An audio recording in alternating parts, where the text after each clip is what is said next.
kapag hindi ka nakaranas ng pressure, susukuan mo yung next level.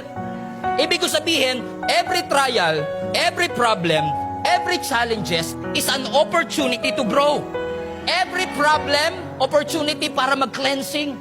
Every trial, opportunity para mag-detox. Every problem, opportunity para makilala mo mga tunay na kaibigan. Every heartbreak, opportunity para makita mo yung worth mo, yung value mo. But listen to me.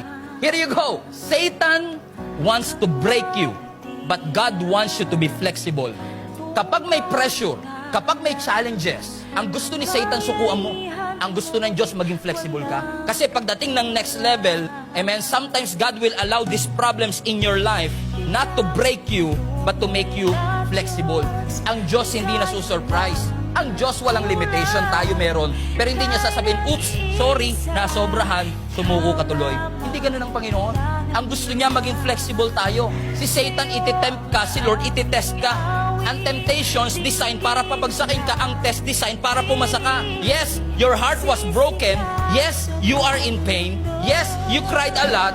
But God will be glorified if you go through it and if you grow through it. Sino ba mag-glorify pag nalampasan natin ang problema? Di ba ang Panginoon?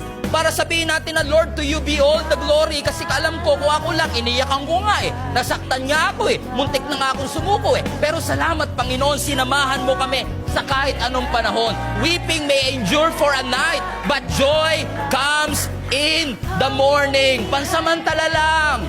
Pressure lang. Pero ang gusto ng Diyos, maging flexible ka. Pastor, what if I break? What if hindi ko nakayanan? Oo, gusto ko maging flexible ng Diyos, pero what if I break? Well, if you break, God can fix you. If you break, God wants you to be flexible, pero kung di mo kinaya, God can still fix you. God has the restoration power. God has the resurrection power. When you crash, God will build you up. Think about it, my friend. Wala kang takas eh. Kasi lagi mo kasama ang Panginoon. When the impossible situation calls, kung nakakaranas tayo ng sakit na walang makapagpagaling, kung tayo ay nalubog sa utang na hindi natin alam kung paano babayaran, anong magiging response mo? Faith or fear? Because your response matters.